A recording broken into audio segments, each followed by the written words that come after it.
a producer puts in the 10,000 hours to learn this craft and learn how to make music from the absolute bottom up. And then when there's a demand for it, they get to show it to people. And so for myself, I don't really consider myself a DJ because I'm not on tour right now playing my music for a bunch of people. I have opportunities here and there, and I'll perform 60 minutes of pretty much all original music, and that's the most satisfying thing in the world to me. Hey everyone, you're watching the Lively Charleston Podcast. Our goal with the show is to interact with and tell the stories of the amazing people, places, and businesses that make Charleston the best city in the world. If you haven't already, make sure to subscribe to iTunes, Spotify, and YouTube. And check us out on Instagram and Facebook, where we post content regularly throughout the week. All right, everybody, here we are again, once again, the Lively Charleston Podcast, where we live in the greatest city in the land, and we love to focus on the people doing all of the cool things, whether it be business, sports, whatever it may be. If it's creative and it's something cool, we like to feature the people in town to put their purpose out there, see what, so they can get out there and we can let people know of all of the neat, amazing things and people that are in the Charleston area. So today I am super excited to throw something at everybody. I have a good friend here I've known for a long time.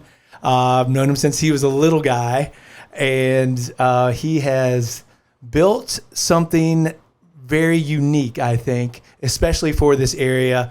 And I would happy and very excited to introduce to y'all Mr. Noah McGrath, otherwise known as Narkoleptik. Hello. I am super honored to be here, and especially to be included in that list of people who are doing what they're passionate about around Charleston. There's certainly a good community of us out there. That's something that I've always strived to be a part of. So I'm really happy to be here. Yeah, absolutely, man. It's funny. I don't have a process or anything like that of how I pick people. Sometimes it just hits me like a lightning strike, and I'm just like, I got to have them on. So I'm so excited that you're here. So everybody, Noah is a DJ. So you're wondering what Narcoleptik is, right? And from what I know, it's a DJ like name, but it's so much more. Can you tell me where you got the name, and then what it's all about? Absolutely. So I guess to just narrow in on Narcoleptik first. So I have narcolepsy, which is a sleep disorder where people kind of the general sense that most people have about it is that you fall asleep all the time. The kind of even more general than that, you're just tired a lot. So my artist project, my alias is Narkoleptik, and I make high energy electronic music. A lot of people would know that as the world of EDM. The folks in my industry like to be a little bit more specific. Some would say that I'm a dubstep producer. Others would say that I'm a bass music producer, to be even more specific. But yeah, Narcoleptik is a project for electronic music in the bassy realm. It's very rave-influenced music with a bass-heavy club sound, and it's super fun. Cool. How many raves have you been to? Oh, I cannot count. Really? Yeah, there have been a couple stretches in my life where I'll go a few months or a year without being in a ridiculously loud rave or club environment, and then when I get back there, I'm like take a big deep breath. It's super loud. The bass is rattling your face such that your nose is tickling, and I'm like, yes, it's like a blanket. It's like you're home. Yes. Wow. Okay. Like I have been to a couple raves. But this was like, we're talking 90s raves, right? And I feel like electronic music was different than it is now. At least what I can tell, right? By listening to what you do and then listening to some current artists now and DJs, I'm like, wow, this is a lot different.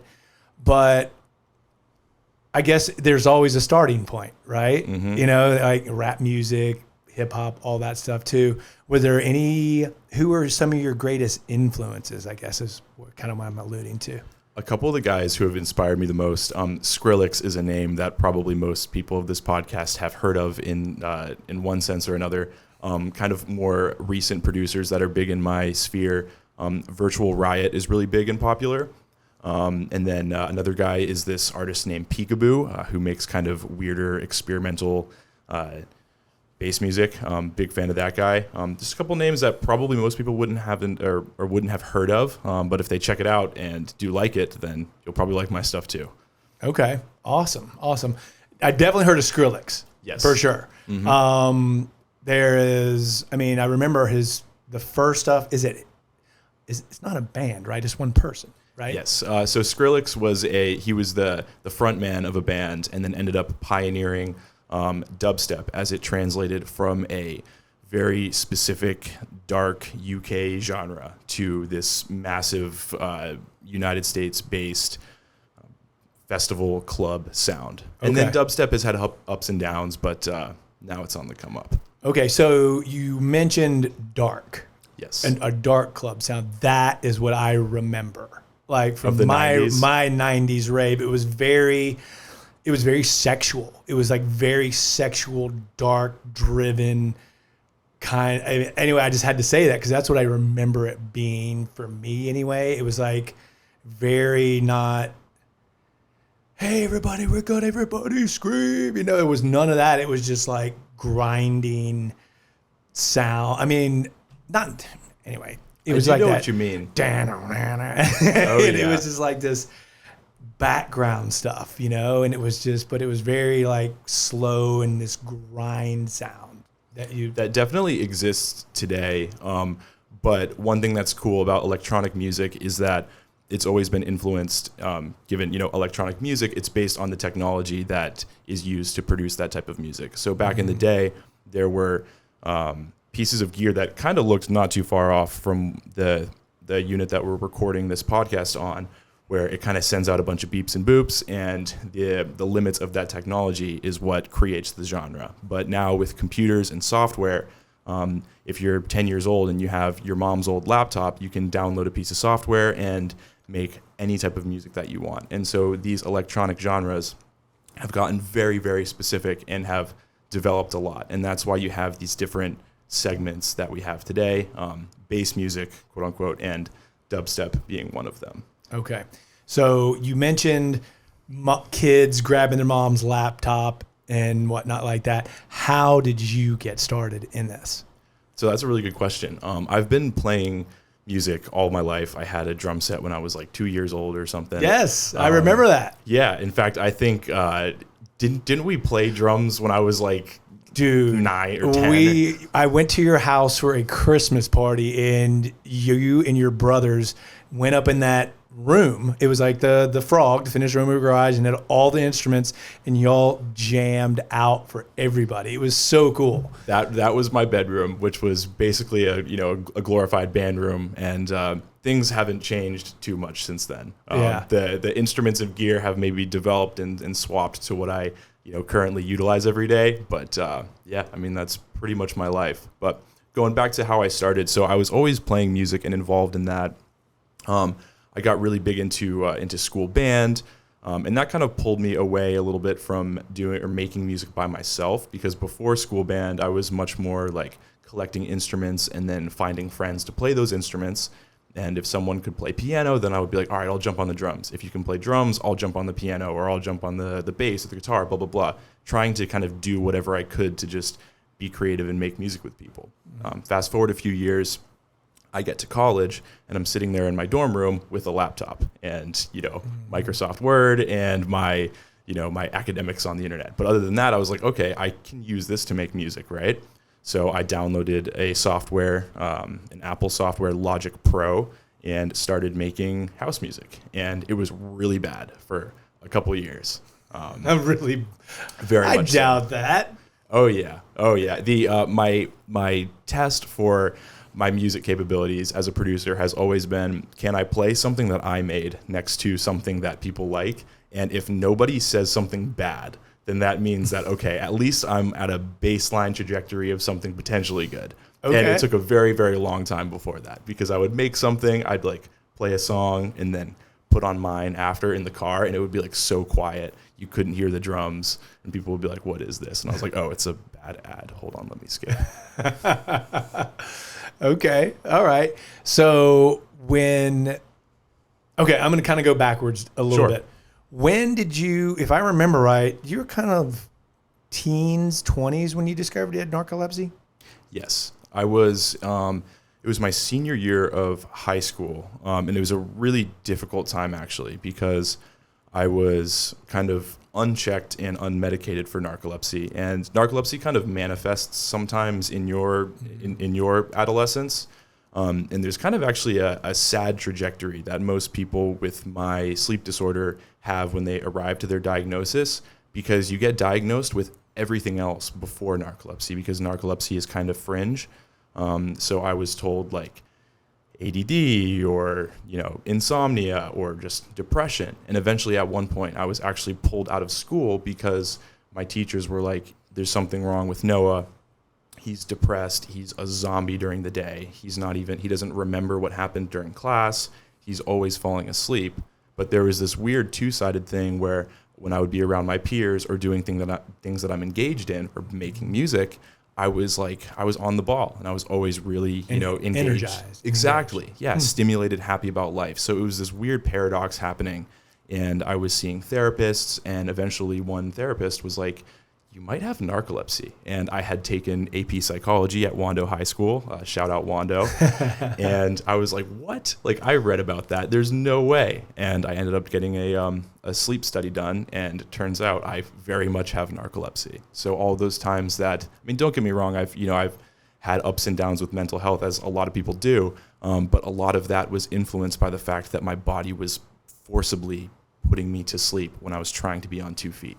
Right. And it's nothing to do with endocrine system or what you ate or anything like that. There's no control over that. It's mainly in the brain, correct? That's a really good thing that you pointed out, actually, because that's kind of one of the points that I often make with people who ask me about narcolepsy, or they're trying to overcome something in their life that's holding them back with regards to their self. Like, people are like, oh, I can't stay focused, or I can't be engaged, or whatever it is that people are struggling with keeping themselves going. The biggest steps really are to start sleeping properly, start eating properly, exercise, pray, see your friends, focus on your relationships, basically balance everything out in your life such that you can isolate the thing that's wrong. It's like an isolation diet. If you think you have an allergy, so You're like, all right, I'm going to get rid of gluten. I'm going to get rid of dairy, and eventually you figure out what's wrong. For me, I had to literally pull myself out of school and get in shape, and just focus on myself. Get your diet right. Exactly. Watch what you were eating. Yes. Make sure it was probably very little processed foods. And then how was that being out of school but being social, engaging with friends? It was weird socially because nobody around me, including myself, understood really what it was. Mm-hmm.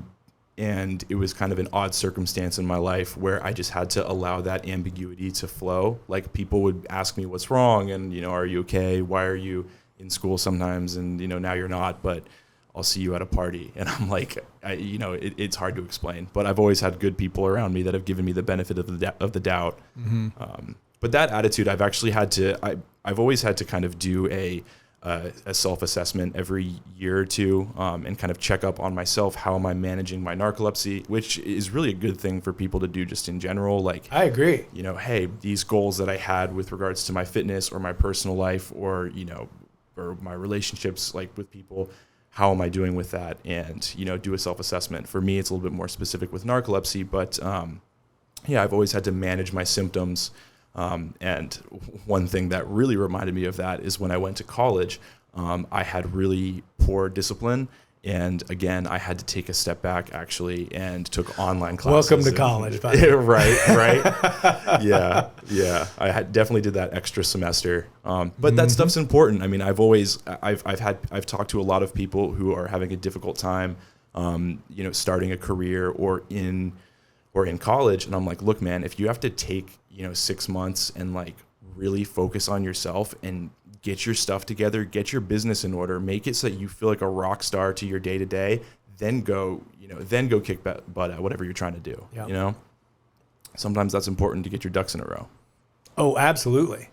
Yeah. I mean, I firmly believe in that for sure. And yeah, our whole team for sure. We're always, checking in, setting goals, different things like that, and then going back and checking the baseline, see, where we came from and whatnot. So, I think it's just so important in life to be able to do that. I think people who don't check in are kind of missing out.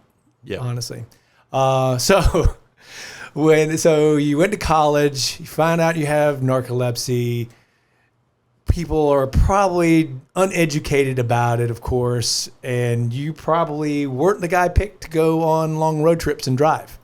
So that's what you would think, but for some reason, I actually have a superhuman ability to do that. I've driven to and from Los Angeles. I actually just drove back from LA a couple months ago. Okay. And that's one of those long things. I trust myself to do that drive more than anybody else. And the reason why is because most people are incapable of operating at really, really low energy levels, and they're susceptible more so to what their body is trying to get them to fall asleep. And they're like, oh my gosh, I'm super tired.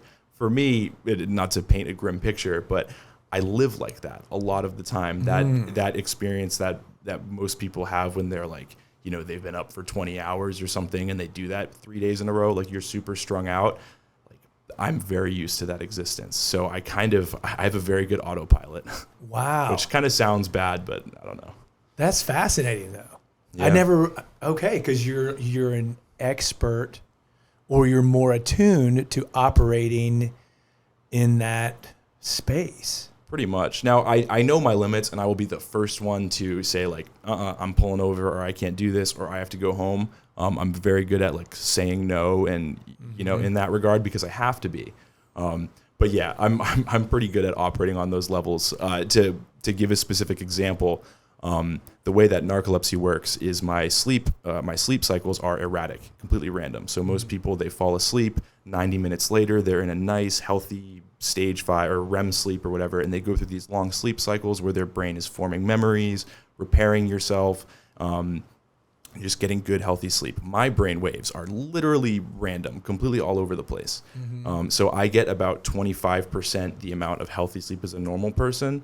So if you take a normal person and cut their sleep, or have them sleep 25% of what they're used to, they're going to be at my operating capacity, which again sounds bad, but that's what I'm used to, and I'm doing fine. So here we are. Yeah, no, absolutely. So the name Narcoleptik for your project is perfect. Yeah, I used to have this kind of catchphrase, which someone DM me on Instagram and tell me if it's cheesy, but I used to say "base to stay awake," and I meant that for real. Because I would go to these club environments with this really high energy, heavy electronic music, and you just get filled. I mean, some people are in the mosh pit. I've gotten shoved over too many times to feel like doing that, but I'm sure you've been in a few, and so you know how it is. Oh yeah. But yeah, so it's kind of that energy where people are just going nuts. And I know you mentioned that the energy often in the 90s was kind of this like sexually charged thing. And there are genres that have that vibe. But the environments that I'm in aren't necessarily like that. It's more so this just carefree, fun thing where people are just jumping around, acting a fool, and you get to connect with people without using words. It's amazing, in fact. And that's, even those environments have in a way helped me overcome social anxiety, because I could go have an amazing time with all these cool people and connect with them on such a closer level than I ever thought were possible for, an introvert like me. And it's without talking. We're just going around and bouncing around to some loud music, and it's such a good time. I got hooked to it. I can imagine. Yeah. Yeah, I mean, I just love to be around energy anyway. I mean, I absorb it, and it's just phenomenal. I love to be in a crowd, but I'm not introverted, right? So I look forward to going into it. So yeah, I'm just wondering how that is for an introvert. But I guess once you're there, I don't know. Can you explain that? Hey everyone, I hope you're enjoying the video so far. At Lively Charleston, not only do we love talking about all the amazing things there are to see and do in our awesome city, but we also love helping our clients buy, sell, and invest in Charleston real estate. If you would like to learn more about the Charleston real estate market, feel free to give us a call or shoot us an email. We'd be more than happy to help you strategize and create a game plan that will be sure to help you hit your real estate goals. And now, back to the video. Yeah, definitely. There's some sort of pressure associated. I don't know, maybe the introverts that are listening would get a sense of what I'm talking about. But there is a pressure associated with maybe just walking into a bar and the fun that you have that evening, or just the quality of your time is kind of like, how do you keep a conversation? Blah blah blah. You kind of have to be on the ball. Mm-hmm. But and some people may feel that way in one of these rave environments where everyone's like completely loosened up and dancing around acting a fool. Like mm-hmm. Some people are like, oh my gosh, I don't know how to move my body. And I'm like, I don't care. Whatever works. You know what I mean? And that's how most of the people are there. Like, they're not going to remember what you're doing. So stop caring, have a good time, bounce around and look like an idiot. Like that's the way. And you're never going to see these people again. Never going to see these people again. Well, for myself, I saw those people and was like, you folks look like fun. I want to create, a community around myself of individuals like yourselves. Right. Now, a filtered group of that, because there's also, in what I do, there's a heavy presence of drug culture and stuff. I remember that. Yeah, definitely. That's out there. But there's a weird pro and con associated with that, because a lot of people come to the other side of that environment and they're like, okay, you can take away the drugs from this environment and you can maintain the mentality that these people have, where there's such a vibe and they're connecting with each other. And yeah, I don't know, you kind of like lose the structure of the outside world, so to speak. It's a very inclusive and fun environment. And I really, really enjoy that. Yeah.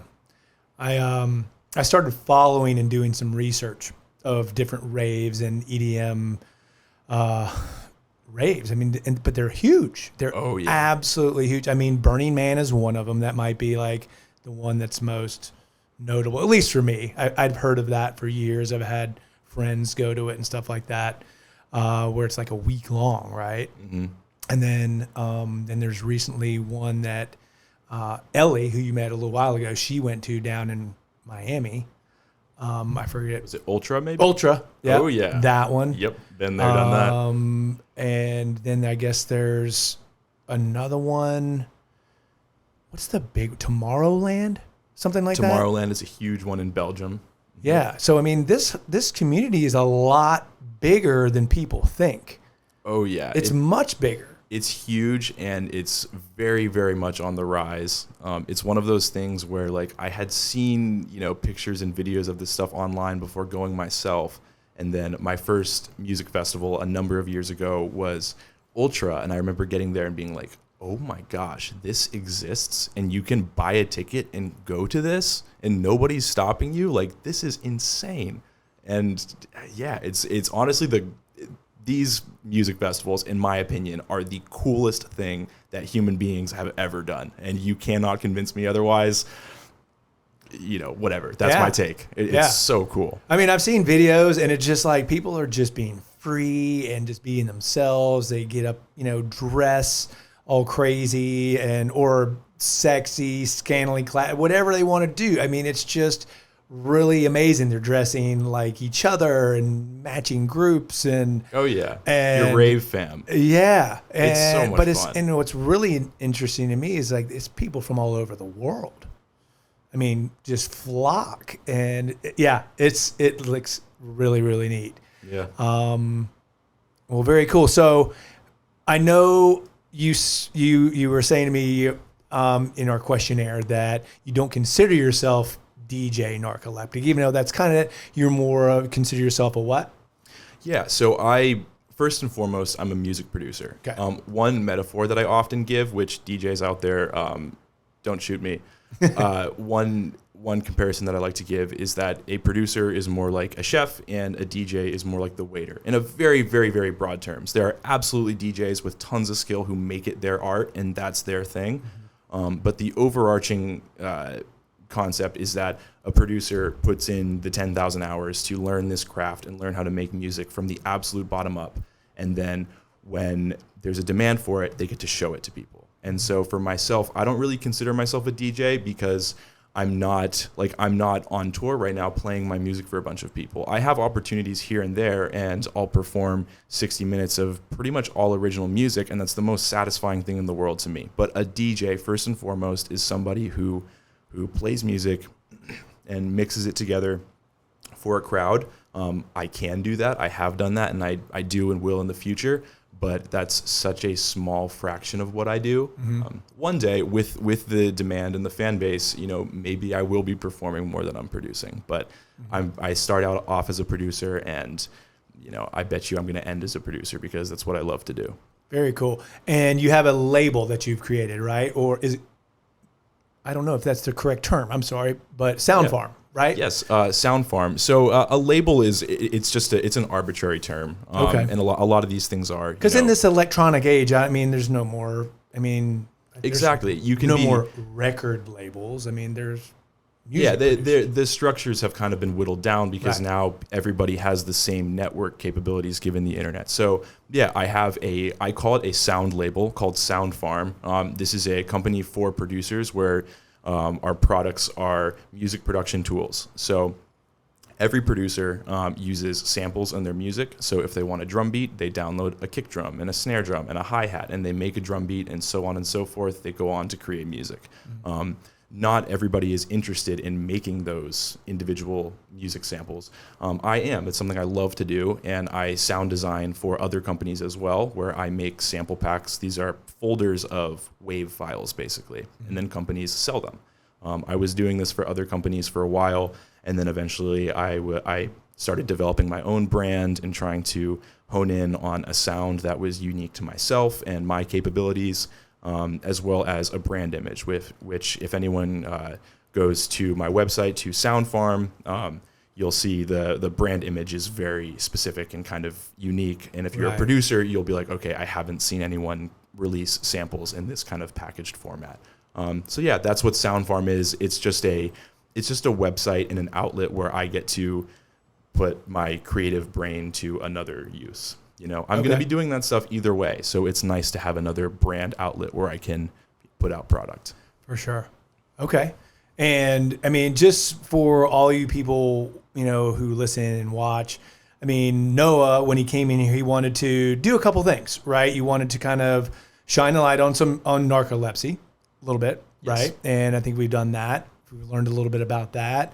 And then get across, what you do, the difference in, different styles of EDM and things like that. And then Sound Pharm, which is spelled PHARM, by the way, like pharmacology, which is tied to narcolepsy. Because branding, I'm sure you got to do that, right? All branding, right? Making noise. Yes, making noise. Yeah. If one thing that I've learned and through mentorship and school and everything, is that if you want to be successful in the music industry specifically, I'm sure this applies universally to other things, but you have to develop multiple streams of income. And though I'm on the beginning stages of this, my goals are to set up these different avenues in which I can use my creative skills to, have these different outlets, these different brands. That was a long way of saying I do a bunch of different stuff, and if you want to check it out, the link in my Instagram bio will take you to pretty much all the stuff I do. So if you want to go to Sound Pharm and check out my sample packs and music production tools, link in my Instagram bio. If you want to listen to some heavy dubstep that's going to make you want to put your head through drywall, you can go to the link in my Instagram bio, and so on and so forth. Very nice. And so feel free. I want everybody, our audience, to know where exactly to find you. Yes, absolutely. And one more thing that I haven't mentioned, and actually the reason why I'm in Charleston right now. So I came back to develop into the audio engineering role at Charleston Sound Studios. It's this top of the line studio. It's absolutely amazing in terms of the gear and quality of service that we can offer. But it's tucked away in Park West in Mount Pleasant. Not a lot of people know about it. And I figured since I'm going to be here on this podcast, I may as well give Charleston Sound a shout out, give them a quick plug. And anyone who wants to go check out the studio. You can hit me up on Instagram if you just want to like see it or whatever, if you want to talk shop about what we can do. But first and foremost, we do want to offer a discount to all of the viewers. We're offering a 20% discount at Charleston Sound. So if you go to the Charleston Sound Studios website and give us a call, mention the Lively Charleston Podcast, we'll give you 20% off of your studio session. But yeah, it's this really, this amazing studio here in Charleston. It's another facet of the music industry that I haven't really talked about. There's this whole world of top of the line studios where there's a huge barrier to entry because this gear is expensive. And you can't even access all of it because some of it's just rare old stuff. But so yeah, I'm there audio engineering day to day. Yesterday I was in the studio for 16 hours. We had a long session with a band. But yeah, I'm also learning the recording and the kind of higher end industry stuff as well. So there's lots of stuff to do in music. Very cool. Well, Noah, thank you so much for being on today. Ladies and gentlemen, Narcoleptik, Noah McGrath. This has been a pleasure, man. I have so many more questions, but we have so little time. Yes, sir. So anyway, thank you once again, everybody.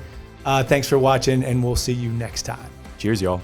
Hey y'all, that's a wrap on today's episode. Thanks so much for watching. We hope you enjoyed it. Make sure to like or follow or subscribe, whatever platform you're on, just hit the button to make sure you don't miss any future episodes. Yep, and please help us grow the channel by sharing it with someone else who might enjoy it as well. Thank you so much for watching, and we'll see you next time.